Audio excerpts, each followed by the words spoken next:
అందరికీ నమస్కారం. కోట్లాది మంది దేశ ప్రజల తాలూకా ఆశయాలకు ప్రతీక, దేశ సమగ్రత కోసం, దేశ భద్రత కోసం, దేశ భవిష్యత్తు కోసం ప్రతీగా నిలిచినటువంటి ప్రధాన సేవకుడు, మనమందరం కూడా అభిమానించే నాయకుడు, మనమే కాదు ప్రపంచం గర్వించదగ్గ నాయకుడు దేశ ప్రధానమంత్రి నరేంద్ర మోదీ గారు.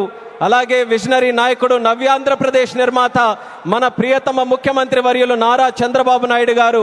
అలానే మన ఉప ముఖ్యమంత్రి వర్యులు, ఆయనకి పదవులతో పని లేదు, జనం కోసం నిత్యం జీవించేటటువంటి జనసేనాని పవన్ కళ్యాణ్ గారు, రాష్ట్ర గవర్నర్ గారు అబ్దుల్ నజీర్ గారు, అలాగే వేదికలు అలంకరించినటువంటి కేంద్ర మంత్రులు, అలాగే మన తెలుగు యువతకి ఒక ఆదర్శప్రాయమైనటువంటి నాయకత్వంతో ముందుకు నడిపిస్తున్నటువంటి సోదరులు నారా లోకేష్ అన్న గారికి, ఎంపీ కలిశెట్టి అప్పలనాయుడు గారికి, ఎమ్మెల్యే మాధవమ్మ గారికి, అలాగే ఇక్కడికి విచ్చేసినటువంటి ఎంతోమంది జనప్రతినిధులకి, ఇక్కడికి విచ్చేసినటువంటి నా ఉత్తరాంధ్ర సోదర సోదరిమల్ల అందరికీ కూడా నా హృదయపూర్వకమైనటువంటి నమస్కారాలు తెలియజేసుకుంటున్నాను.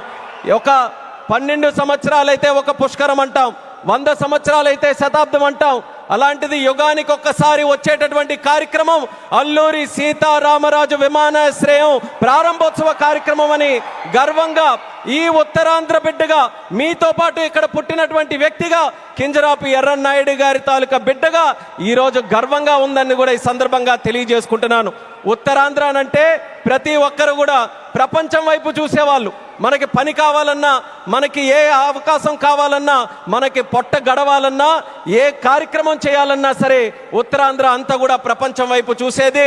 కానీ ఈరోజు మన భోగాపురం ఎయిర్పోర్ట్ చూసిన తర్వాత ప్రపంచం ఉత్తరాంధ్ర వైపు చూస్తుందన్నది గర్వంగా మన అందరం కూడా తెలియజేసుకోవాలి. అవకాశాల నిధిగా భోగాపురం విమానాశ్రయం మన ప్రధానమంత్రి గారి చేతుల మీదుగా ఈరోజు ప్రారంభోత్సవం కానుంది. అలాంటి విమానాశ్రయం ఒక 77,000 చదరపు అడుగులతో తయారవుతున్నటువంటి విమానాశ్రయం సుమారు 60 లక్షల కెపాసిటీతో తయారవుతుంది. ఎంఆర్ఓ కానీ ఎంతోమంది యువతీ యువకులకి ఉద్యోగాలు ఇచ్చే అవకాశం ఇక్కడ కలగబోతుంది. ఎడ్యూసిటీ ద్వారా రేపు భవిష్యత్తులో ప్రపంచంలో ఉన్నటువంటి ఏవియేషన్ వర్క్ ఫోర్స్కి ట్రైనింగ్ మన ఉత్తరాంధ్రలో, మన భోగాపురంలో జరగబోతుందనడానికి కూడా నేను ఎంతో గర్వపడుతున్నానని తెలియజేస్తున్నాను. అటువంటి ఉత్తరాంధ్ర ప్రాంతంలో ఈరోజు ఈ భోగాపురం ఎయిర్పోర్టు మన అందరికీ కూడా సింహద్వారంలా ఉందని తెలియజేస్తున్నాను. ఇచ్చాపురం నుంచి పాతపట్నం, పాలకొండ, శ్రీకాకుళం, అలాగే బొబ్బిలి, పార్వతీపురం, విజయనగరం, అరకు, అనకాపల్లి, విశాఖపట్నం, ఈ ఉత్తరాంధ్రలో ఏ ప్రాంతం తీసుకున్నా సరే అందరికీ కూడా సమాన దూరంలో ఉన్నటువంటి ఈ భోగాపురం విమానాశ్రయం మనందరికీ కూడా సింహద్వారం లాగా పనిచేయబోతుందని తెలియజేస్తున్నాను. అలాగే మీ అందరికీ కూడా తెలుసు, కలియుగ వెంకటేశ్వర స్వామి ఆలయానికి వెళ్తే సంవత్సరానికి ఒకసారి వైకుంఠ ఏకాదశి నాడు ఉత్తర ద్వారం తెరుచుకుంటుంది. అలా మన ఆంధ్రప్రదేశ్ అభివృద్ధి కోసం ఈరోజు ఉత్తర ద్వారంలో మన భోగాపురం ఈరోజు మన అందరికీ కూడా తెరవబోతుంది. ఎంతో కాలం నుంచి ఎదురు చూపులు చూసాం మన ఉత్తరాంధ్రలో. ఆఖరికి గతంలో మీరు చూసుకుంటే కొంతమంది నాయకులు దీన్ని కించపరుస్తూ, విమర్శిస్తూ, ఈ ప్రాంతాన్ని కించపరుస్తూ ఎయిర్ బస్సు కూడా తిరగని ప్రాంతమని వెక్కిలి నవ్వులు నడిచారు. ఈ రోజు వాళ్ళకి కళ్ళు తెరిచి చూడమంటున్నా ఎయిర్ బస్సులు దిగే ప్రాంతంగా ఉత్తరాంధ్ర మారింది. ఈ రోజు ఎలక్ట్రిక్ బస్సులు వచ్చే ప్రాంతంగా ఉంది. రేపు పెద్ద పెద్ద కంపెనీలనంటే దేశంలో ఉన్న కంపెనీలు కాదు, అంతర్జాతీయంగా ఉన్న కంపెనీలన్నీ కూడా మన భారతదేశంలో, మన ఆంధ్రప్రదేశ్లో, మన ఉత్తరాంధ్ర ప్రాంతానికి రాబోతున్నాయి.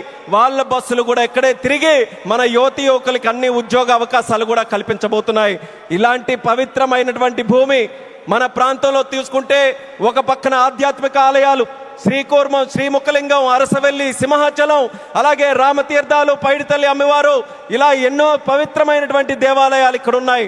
మరొక పక్కన పర్యాటక రంగం, కొండలు, సముద్రం, అలాగే దానితో పాటు ఈరోజు ఉత్తరాంధ్ర దిశని మార్చే విధంగా చంద్రబాబు నాయుడు గారి తాలూకా నాయకత్వంలో గూగుల్ లాంటి సంస్థ ఇక్కడికి వస్తుంది. ఆర్సిలార్ మెటల్ స్టీల్ ప్లాంట్ వచ్చింది, రైల్వే జోన్ మనకు వచ్చింది, మూలపేట పోర్టు మనకు వచ్చింది. ఇలా లెక్క పెట్టుకుంటూ వెళ్తే ఏ ప్రాంతంలో జరగనటువంటి అభివృద్ధి ఈరోజు మన ఉత్తరాంధ్ర ప్రాంతంలో జరుగుతుందనేది యువతీ యువకులందరికీ కూడా నేను గుర్తు చేస్తున్నాను. ఇక చేయాల్సింది మనం ఒక్కటే, మనకి రెండు విజన్లు ఉన్నాయి. స్వర్ణాంధ్ర విజన్ బై చంద్రబాబు నాయుడు గారు, వికసిత్ భారత్ విజన్ బై నరేంద్ర మోదీ గారు. మన యువతందరం కూడా కలిసి ఆ రెండు విజన్లు రెండు కళ్ళులాగా మనం అందరం కూడా ముందుకు నడిచి అత్యంత సుందరమైనటువంటి శక్తివంతమైనటువంటి భారతదేశం తయారవడానికి ఈ రెండు విజన్లు కూడా మనం స్వీకరిస్తూ ఇక్కడ ఉన్నటువంటి యువకులందరూ కూడా ముందుకు రావాలని మరొక్కసారి వాళ్ళందరికీ కూడా పిలుపునిస్తున్నాను. ఒక ఎయిర్పోర్ట్ ఎక్కడైనా నిర్మించామనంటే, నేను కేంద్ర మంత్రిగా అయిన తర్వాత ప్రధానమంత్రి గారి చేతుల మీదుగా సుమారు 16 ప్రాజెక్టులు ఇక్కడ ప్రారంభించాం భారతదేశంలో. కానీ ఏ ఎయిర్పోర్ట్ ప్రాజెక్టు కూడా ఇంత ఘనంగా 2-3 లక్షల మంది ప్రజల తాలూకా ఆశీర్వాదం మధ్యలో ఇది ఏదో ఒక రాష్ట్ర పండుగ అంటున్నారు. ఇది కేవలం రాష్ట్ర పండుగ కాదు, ఉత్తరాంధ్రలో ఉన్నటువంటి ప్రతి ఇంటి పండుగ ఈరోజు ఈ విమానాశ్రయ ప్రారంభోత్సవ కార్యక్రమం అందరి గుండెల్లో ఉన్నటువంటి కార్యక్రమం.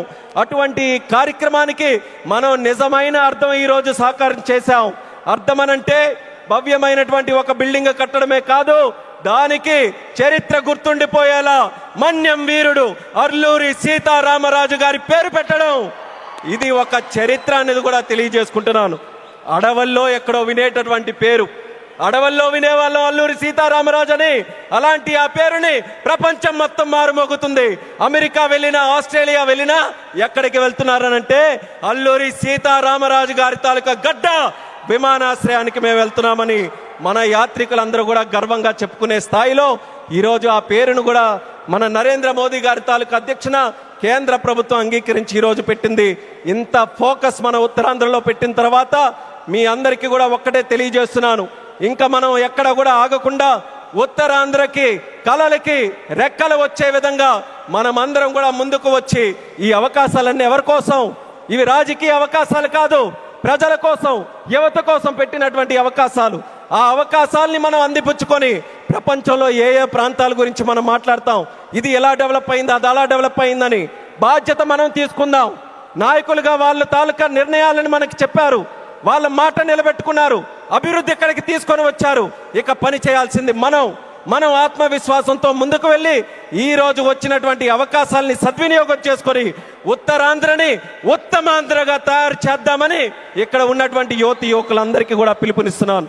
అలాగే మన आदरणीय माननीय प्रधानमंत्री जी, आपको फिर से मैं भोगापुरम और उत्तरांध्र प्रांत को क्षेत्र को स्वागत करता हूं। मैं इतना इमोशनल हूं आज क्योंकि मैं भी इसी प्रांत से आता हूं। काफी समय से हम सुनते आ रहे, मेरे बचपन से सुनते आ रहे, यहाँ कोई किसी के लिए अवसर नहीं है। उत्तरांध्र से लोग बाहर जाते रहते हैं काम के लिए, पर आपने वादा निभाया। आपके मार्गदर्शन में, हमारे चंद्रबाबू जी के मार्गदर्शन में यहाँ पे जो इम्पॉसिबल लगता था वो आज पॉसिबल करके दिखाया। एक गेटवे जैसा विमानाश्रय आज हमने बनाया, हवाई अड्डा बनाया, और उसके साथ ही गूगल जैसे बड़े बड़े जो ग्लोबल इंस्टीट्यूशन है वो सब भी आज विशाखापट्टनम हमारे उत्तरांध्र में आ रहे हैं। ये हमारे सब के लिए, हमारी जो ताकत है यहाँ युवाओं के लिए, ये बहुत बड़े सौभाग्य की बात है। आपने अपना वादा निभाया और मैं इस मंच से आपको वादा देता हूँ, हमारे उत्तरांध्र के युवा से वादा देता हूँ कि आपका जो विजन है विकसित भारत 2047 का विजन में उत्तरांध्र का हर युवा व्यक्ति आपके साथ खड़ा रहेगा, आपके साथ काम करेगा। एक सशक्त संरक्ष भारत बनाने के लिए आपके साथ हर कदम में यहाँ के सारे युवाएं आपके साथ चलने के लिए तैयार हैं। ये इस क्षेत्र का आपके साथ हमारा वादा है और ये वादा निभा कर रखेंगे। आपको, हमारे आदरणीय चंद्रबाबू नायडू जी को, मंच पर बैठे सभी को दिल से मैं स्वागत करता हूं, धन्यवाद भी करता हूं। और आपके यहाँ వచ్చినటువంటి ప్రజలందరికీ కూడా మరొక్కసారి నా హృదయపూర్వకమైనటువంటి ధన్యవాదాలు తెలియజేసుకుంటూ ఇది ఒకే ఒక్క మాట చెప్పి నేను ముగిస్తాను. భోగాపురం ఎయిర్పోర్ట్ ఈరోజు మనందరికీ కూడా చాలా గర్వంగా ఉంది, కానీ చరిత్రలో ఎప్పుడు కూడా నిలిచిపోయి ఉండాలి, గుర్తు కూడా పెట్టుకోవాలి. ఈ భోగాపురం విత్తనం వేసింది ఒకే ఒక్క నాయకుడు, నారా చంద్రబాబు నాయుడు గారని మళ్ళీ మళ్ళీ గుర్తు చేస్తున్నాను. 2014లో విభజించిన ఆంధ్రప్రదేశ్కి ఆయన ముఖ్యమంత్రి అయితే ఆయన ఈ ఉత్తరాంధ్ర ప్రాంతానికి గ్రోత్ ఇంజన్ గా తయారు చేయాలనంటే ఇక్కడ విమానాశ్రయం పెట్టాలని మొట్టమొదటిగా ఆయన ఇచ్చేస్తే ఆ రోజు ఉత్తరాంధ్ర బిడ్డగా కేంద్ర మంత్రిగా అశోక్ గజపతిరాజు గారు ఉన్నారు, ప్రధానమంత్రిగా నరేంద్ర మోదీ గారే ఉన్నారు. ఆ రోజు ప్రారంభించాం. మళ్ళీ యాదృచ్ఛికమో దైవ నిర్ణయమో ప్రజా సంకల్పమో మళ్ళీ చంద్రబాబు నాయుడు గారు ముఖ్యమంత్రిగా ఉన్నప్పుడు నరేంద్ర మోదీ గారి చేతుల మీదుగా ప్రధానమంత్రిగా ఉంటూ మళ్ళీ ఉత్తరాంధ్ర బిడ్డగా ఈ రామ్మోహన్ నాయుడు కేంద్ర మంత్రిగా ఉన్నప్పుడు ఇది జరిగిందనంటే ప్రజల తాలూకా విశ్వాసం ఈ కూటమి ప్రభుత్వం మీద ఎంత బలంగా ఉందో ఈ విమానాశ్రయం దానికి ప్రతీక అనేది మళ్ళీ తెలియజేసుకుంటూ ఈ అవకాశం కల్పించిన ప్రతి ఒక్కరికి మరొక్కసారి నా తండ్రి గారు మరి స్వర్గీయ కింజరాపు ఎర్రనాయుడు గారికి కూడా ఈ వేదిక ద్వారా నమస్కరించుకుంటూ పెద్దలందరికీ కూడా నా తాలూకా ధన్యవాదాలు తెలియజేస్తూ ఇంత చక్కనైనటువంటి కార్యక్రమం ఏర్పాటు చేయడానికి దింసా నృత్యం చేసినటువంటి వాళ్ళకి అందరికీ కూడా మరొకసారి నా హృదయపూర్వక ధన్యవాదాలు తెలియజేస్తూ సెలవు తీసుకుంటున్నాను. జై హింద్, జై భారత్, జై ఉత్తరాంధ్ర.